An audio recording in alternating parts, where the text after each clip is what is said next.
तो कहानी की शुरुआत होती है और हम देखते हैं कि गिलबर्ट ने अपने दोस्तों की मदद से एक मूवी डिवाइस बना दिया है जिसमें वो अपने सभी जानवर दोस्तों को लेकर एक मूवी बनाता है।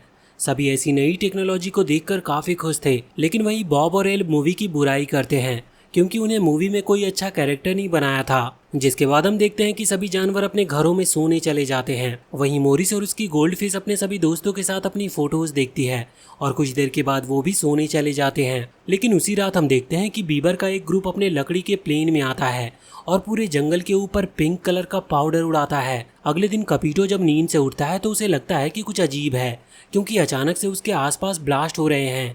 फिर कपीटो सभी को बताता है कि कुछ तो गलत हो रहा है। तभी गिलबर्ट को समझ में आता है कि आसपास के सभी प्लांट पर किसी ने कोई अजीब केमिकल डाला है। और तभी उसे याद आता है कि जब वो छोटा था तब एक साइंटिस्ट हुआ करता था जिसका नाम एल्बर्ट था और वो उस टाइम का सबसे ज्यादा अच्छा साइंटिस्ट था। एल्बर्ट ने एक कंपटीशन में एक केमिकल बनाया था, लेकिन वो थोड़ा गलत बन गया जिसकी वजह से उसे किसी भी प्लांट पर डाला जाए और अगर उसके ऊपर पानी डाले तो वो एक काफी बड़ा ब्लास्ट करेगा और वो प्लांट भी खत्म हो जाएगा। अब सभी एनिमल ऊपर से जंगल को देखते हैं और उन्हें पता चलता है कि पूरा जंगल उसी केमिकल से भरा है और 1 महीने के अंदर जब बारिश होगी तो उनका पूरा जंगल ब्लास्ट हो जाएगा और उन सभी की रहने वाली जगह खत्म हो जाएगी। गिलबर्ट बताता है कि अब सिर्फ एक ही ऐसा बंदा है जो उन्हें इस मुसीबत से बचा सकता है और वो एल्बर्ट है और इसीलिए अब उन्हें एल्बर्ट को कहीं से भी ढूंढना होगा। लेकिन उस कंपटीशन के बाद से किसी को नहीं पता कि एल्बर्ट कहाँ गया क्योंकि एल्बर्ट की उस कंपटीशन में काफ़ी बेइज्जती हो गई थी जिसकी वजह से वो सब कुछ छोड़कर कहीं चला गया। लेकिन तभी गिलबर्ट बताता है कि एल्बर्ट की एक बेटी भी है और हो सकता है कि उससे वो एल्बर्ट तक पहुंच सके। दूसरी तरफ हैरी ने अपने बुरे प्लान को पूरा करने के लिए कुछ नए साथी भी बना लिए थे जिससे गिलबर्ट और उसके दोस्त अपने फॉरेस्ट को बचा ना सके। हैरी कोको और गिल को ऑर्डर देता है कि वो कुछ भी करे लेकिन उन्हें एल्बर्ट तक ना पहुंचने दे क्योंकि एल्बर्ट ही अब सिर्फ उन्हें इस मुसीबत से बचा सकता था। दूसरी तरफ हमारे हीरो एक एयर बलून में होते हैं क्योंकि उन्हें काफी दूर तक जाना है और जमीन के रास्ते इतना दूर टाइम पर पहुंचना काफी मुश्किल होगा। तभी हम कैमेलिया को देखते हैं जो कि एल्बर्ट की बेटी है। उसे हमेशा से एडवेंचर काफी पसंद है जिसकी वजह से वो हमेशा किसी खतरनाक जगह पर ही होती है। फिर हमें पता चलता है कि इस बार कैमेलिया एक टोडम के लिए बर्फीली गुफा में जा रही है, लेकिन जब वो उस गुफा के अंदर पहुंचती है तो वो देखती है कि वहाँ टोडम की सिक्योरिटी के लिए एक पूरा आर्मी है, लेकिन वो सभी सो रहे थे इसीलिए वो चुपचाप टोडम लेकर चले जाने का डिसाइड करती है। वहीं गिलबर्ट और उसके साथी कैमेलिया की तरफ आ रहे थे, लेकिन तभी गिल और कोको उनके बलून पर तीर मारने लगते हैं जिसकी वजह से उनके बलून की हवा कम होती जा रही थी। पर फिर भी वो लोग ज़्यादा टेंशन नहीं लेते क्योंकि वो अपनी डेस्टिनेशन पर पहुंचने ही वाले थे। लेकिन तभी बलून में एक काफ़ी बड़ा छेद हो जाता है जिसकी वजह से वो लोग काफ़ी तेज़ी से आगे जाने लगते हैं और अब वो नीचे भी गिर रहे थे। वहीं कैमेलिया काफ़ी शांति से टोडम तक पहुंच चुकी थी और वो टोडम ले भी लेती है और पूरी आर्मी में से किसी को पता भी नहीं चलता। लेकिन तभी उसे कुछ आवाज़ आती है और वो ऊपर देखती है कि गिलबर्ट और उसके दोस्त वहाँ ऊपर हैं और उनके आवाज़ करने की वजह से सोल्जर्स की पूरी आर्मी भी अब जाग चुकी है। अब वो उनसे बचकर भागने लगती है, लेकिन वो सोल्जर्स कैमेलिया का बाहर तक पीछा करते हैं, पर अब बाहर आकर वो उनसे अकेले ही फाइट करने लगती है और कैमेलिया अकेले ही पूरी आर्मी को हरा देती है। उसको ऐसा फाइट करता देखकर मोनिस को तुरंत ही उससे प्यार हो गया था। तभी कैमेलिया के पास कई सारे रैबिट आते हैं और हमें पता चलता है कि उन लोगों ने रैबिट से ही वो टोडम चुराया था, तो अब कैमेलिया उन्हें उनका टोडम वापस कर देती है। फिर हमारे हीरोज कैमेलिया के पास आते हैं और उससे बताते हैं कि उन्हें एल्बर्ट तक पहुंचना है क्योंकि अगर वो जल्दी एल्बर्ट तक नहीं पहुंचे तो उनका पूरा फॉरेस्ट डिस्ट्रॉय हो जाएगा। लेकिन कैमेलिया बताती है कि उसने कई सालों से अपने फादर से बात तक नहीं की और न ही उनसे मिली है, लेकिन फिर भी वो उनकी मदद करने के लिए तैयार थी। और जैसे ही वो सभी मिलकर एल्बर्ट को ढूंढने जाने लगते हैं तभी पहाड़ पर से बर्फ गिरने लगती है और उन सभी को अपनी जान बचाने के लिए भागना पड़ता है। लेकिन फिर भी वो सभी बर्फ से बच नहीं पाते और जाकर सीधा एक बर्फ की चट्टान से टकराते हैं। ये देखकर कोको हैरी को बताने लगता है कि उनका प्लान पूरा हो गया। लेकिन तभी वो दोनों देखते हैं कि हमारे हीरोज एक बर्फ के काफी बड़े टुकड़े को नाव बनाकर आगे जा रहे हैं। कई दिनों तक लगातार समुद्र में ट्रैवल करने के बाद अब भी गिलबर्ट और उसके साथी कहीं नहीं पहुंचे थे।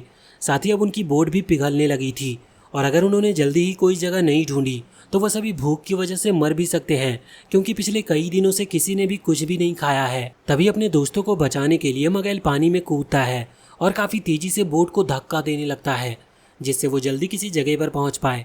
अब कुछ ही देर के सफ़र के बाद सभी एक रेगिस्तान में पहुंच जाते हैं। रेगिस्तान में पहुंचने के बाद गिलबर्ट एक मशीन बनाता है जिससे वो समुद्र के पानी को पीने का पानी बना सके और सभी लोग अपनी प्यास बुझाकर आगे बढ़ने लगते हैं। फिर काफ़ी दूर सफ़र करने के बाद कैमेलिया को सामने एक हरी भरी जगह दिखाई देती है और उस पूरी जगह में एक ऐसी जगह भी थी जहाँ पर कोई रह सकता है, लेकिन कोको और गिल उनसे पहले उस जगह पर पहुँच चुके थे और वो दोनों पानी में जहर मिला देते हैं, जिससे जैसे ही हमारे हीरोज पानी को पीने की कोशिश करे वो वहीं पर मारे जाए।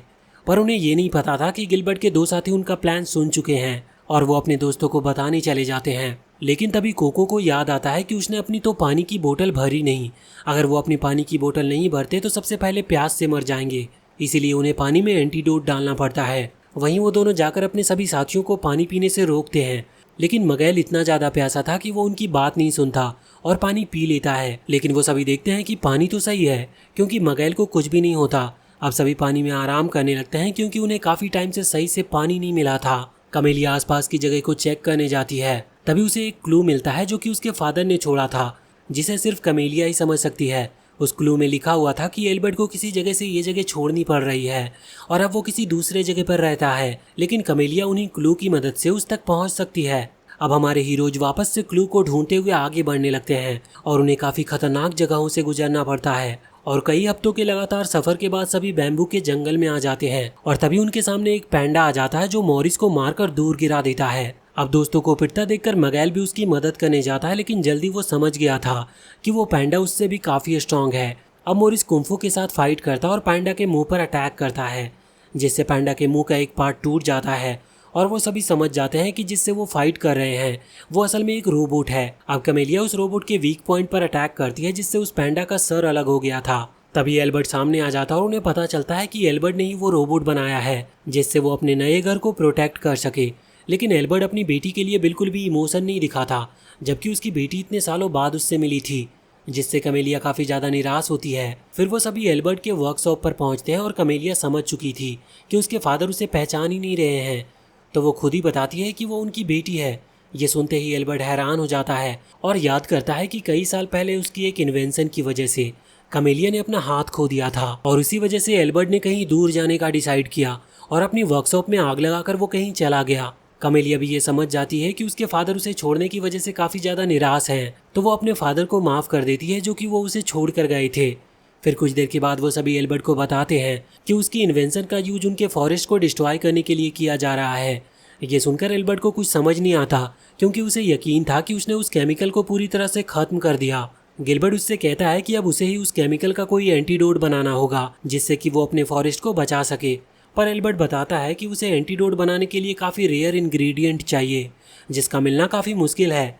फिर कुछ देर के बाद सभी एक विलेज में जाते हैं जहाँ पर चीज़ें ट्रेड की जाती है और जानवर अपनी चीज़ों को देकर उनके बदले काम का सामान लेने आते हैं। फिर एल्बर्ट बताता है कि यह विलेज को मॉन्क की एक टीम सेफ रखती है। फिर वो एक केव दिखाता है जिसके अंदर उन्हें वही सीरम मिलेगी जो उन्हें एंटीडोट बनाने के लिए चाहिए, लेकिन उस केव की डॉग सिक्योरिटी कर रहे होते हैं। ये देखकर गिलबर्ट अपना प्रोजेक्टर चला देता है, जिससे उन डॉग्स का ध्यान भटक गया था और इस मौके का फायदा उठाकर एल्बर्ट और उसके साथी केव के अंदर चले जाते हैं। अब काफ़ी देर ढूंढने के बाद उन्हें वो सीरम मिल भी जाती है, लेकिन तभी उन्हें कुछ मॉन्क गार्ड देख लेते हैं और वो उनका पीछा करने लगते हैं, जिसकी वजह से उन सभी को वहाँ से भागना पड़ता है। जिसके बाद वो सभी बाहर आ जाते हैं, तभी उन गार्ड को भी वो मूवी दिखती है और वो सभी उसमें डिस्ट्रैक्ट हो जाते हैं, जिससे हमारे हीरोज़ को भागने का अच्छा मौका मिल जाता है। लेकिन गिलबर्ट बताता है कि अब काफ़ी टाइम हो चुका है और अब उनके फॉरेस्ट पहुंचने से पहले ही बारिश ज़रूर हो जाएगी, क्योंकि उन्हें वापस जाने में काफ़ी टाइम लगेगा। लेकिन एल्बर्ट बताता है कि उसने एक गुफा बनाई हुई है जो कि सीधा उनके फॉरेस्ट से कनेक्ट है, लेकिन उस गुफा के रास्ते एक आइलैंड पर है, इसीलिए वो सभी बोट से आइलैंड पर जाने लगते हैं। तभी वहाँ कोको और गिल आ जाते हैं और उनका एंटीडोट लेकर जाने लगते हैं, लेकिन गिलबर्ट और मॉरिस उन्हें ऐसा करने नहीं देते और बाकी सभी मिलकर उन्हें रोक ही लेते हैं। फिर उन्हें पता चलता है कि उन दोनों को उसी ने भेजा है जिसने उनके फॉरेस्ट को डिस्ट्रॉय करने की कोशिश की है। फिर सभी उन दोनों से उनके लीडर का नाम पूछते हैं, लेकिन वो बताने के लिए तैयार ही नहीं थे। पर काफ़ी टॉर्चर करने के बाद वो दोनों बता ही देते हैं कि उनके लीडर का नाम हैरी है और वो माउंटेन के टॉप पर रहता है। फिर सभी उस टनल में आ जाते हैं और काफ़ी स्पीड के साथ फॉरेस्ट की तरफ जाने लगते हैं, लेकिन तभी वो रुक जाते हैं, जिससे एल्बर्ट को याद आता है कि उसने तो अभी तक वो टनल ख़त्म ही नहीं किया है। ये जानकर सभी काफ़ी दुखी हो जाते हैं और गिल कोको को चुपके से भेज देता है, जिससे वो उनके लीडर को ये न्यूज़ दे पाए कि अब फॉरेस्ट बच नहीं सकता। ये न्यूज़ मिलते ही हैरी काफ़ी खुश हो जाता है, क्योंकि काफ़ी जल्दी एक तूफान फॉरेस्ट में आने वाला है। वहीं कमेलिया अपने फादर को दुखी नहीं देख पा रही थी, इसीलिए वो कुछ देखने जाने लगती है। मॉरिस भी उसके पीछे जाता और मॉरिस अपने दिल की फीलिंग्स कमेलिया को बताना भी चाहता था। फिर मॉरिस हिम्मत करके कमेलिया को सब बता ही देता है और कमेलिया भी बताती है कि वो भी मॉरिस से प्यार करती है, पर वो भी ये बात कहने की हिम्मत नहीं कर पा रही थी। ये सुनकर मॉरिस काफ़ी खुश होता है लेकिन तभी मगैल भूख की वजह से दीवार पर ही मुक्के मारने लगा था, जिसकी वजह से छत का एक बड़ा सा टुकड़ा नीचे गिरता है। उसके नीचे तो कोई नहीं आता, पर उस टुकड़े के हटने की वजह से उन्हें फॉरेस्ट तक का एक सीधा रास्ता मिल गया था। अब वो सभी जल्दी से फॉरेस्ट में पहुंच जाते हैं और एल्बर्ट भी गिलबर्ट की सॉप यूज करके जल्दी से एंटीडोट को तैयार कर लेता है। अब वो सभी जल्दी से हैरी के पास पहुंच जाते हैं, क्योंकि उन्हें उसके घर का रास्ता पहले ही पता चल गया था। वो सभी देखते हैं कि हैरी कई सारे जानवरों को हिप्नोटाइज करके उनसे टेंट बनवा रहा है। अब वो सभी हैरी से पूछते हैं कि वो ऐसा क्यों कर रहा है, जिस पर वो बताता है कि वो सारे फॉरेस्ट को डिस्ट्रॉय कर देगा, जिससे किसी के पास भी घर नहीं बचेगा, और फिर वो सभी गोल्ड के बदले टेंट बेचेगा, जिससे हैरी काफ़ी जल्दी अमीर बन पाएगा। अब हैरी का ये प्लान सुनकर सभी को काफ़ी गुस्सा आता है, क्योंकि वो अपने फ़ायदे के लिए कई आम लोगों का नुकसान करना चाहता था। अब वो सभी हैरी के उन लोगों से फाइट करने लगते हैं जिन्हें हैरी ने हिप्नोटाइज किया था, लेकिन कोई भी हमारे हीरोज़ का सामना करने के लायक नहीं था। इसीलिए हैरी अपना सीक्रेट वेपन बाहर निकालता है, जो कि आर्नो है। आर्नो एक काफ़ी स्ट्रॉन्ग मॉन्स्टर जैसा जानवर था। आर्नो मॉरिस पर अटैक करने वाला होता है, लेकिन तभी कमेलिया बीच में आती है और उसे चोट लग गई थी, जिससे कमेलिया का लकड़ी का हाथ भी टूट चुका था। ये देखकर मॉरिस को काफ़ी गुस्सा आता है और वो आर्नो पर अटैक करने लगता है, लेकिन उसके किसी भी अटैक का उस पर कोई असर नहीं हो रहा था। वहीं तूफान आने वाला था, जिसकी वजह से किसी किसी जगह पर ब्लास्ट भी होना शुरू हो गए थे। वहीं अब सभी बीबर वापस से होश में आते हैं और कमेलिया उन्हें बताती है कि हैरी ने उन्हें हिप्नोटाइज कर लिया था और अब उन्हें फॉरेस्ट को बचाने के लिए एंटीडोट को पूरे फॉरेस्ट में फैलाना होगा। तो वो सभी एंटीडोट को प्लेन में भरने लगते हैं, पर हैरी उन्हें रोकने के लिए गेट बंद कर देता है, लेकिन गिलबर्ट और हेमिलिया मिलकर वापस से गेट खोल देते हैं। वहीं कमेलिया और मोरिस मिलकर आर्नो को काफ़ी ऊंचाई से नीचे गिरा देते हैं और वो गिरता भी हैरी के ऊपर ही है, जिससे हैरी वहीं पर बेहोश हो गया था। अब वो सभी तूफान आने से पहले पूरे फॉरेस्ट में एंटीडोट को फैला चुके थे, जिससे तूफान आकर भी चला जाता और कुछ होता भी नहीं। जिसके बाद एल्बर्ट कमेलिया के लिए एक नया हाथ बनाता है। अब कमेलिया अकेली बैठी होती है, तो मोरिस उसके पास आकर उससे पूछता है कि अब जब सब सही हो चुका है तो वो क्या करेगी, जिस पर कमेलिया बताती है कि वो मोरिस के साथ रहना चाहती है, लेकिन कमेलिया को एडवेंचर भी पसंद है। ये सुनकर मोरिस काफ़ी खुश होता है और वो दोनों साथ वहीं पर बैठ जाते हैं। इसी के साथ ये मूवी यहीं पर ख़त्म होती है। तो वीडियो अगर पसंद आई हो तो चैनल को सब्सक्राइब करके बेल आइकन जरूर दबा लें और कमेंट सेक्शन में हमें बताएं कि आपको ये वीडियो कैसी लगी।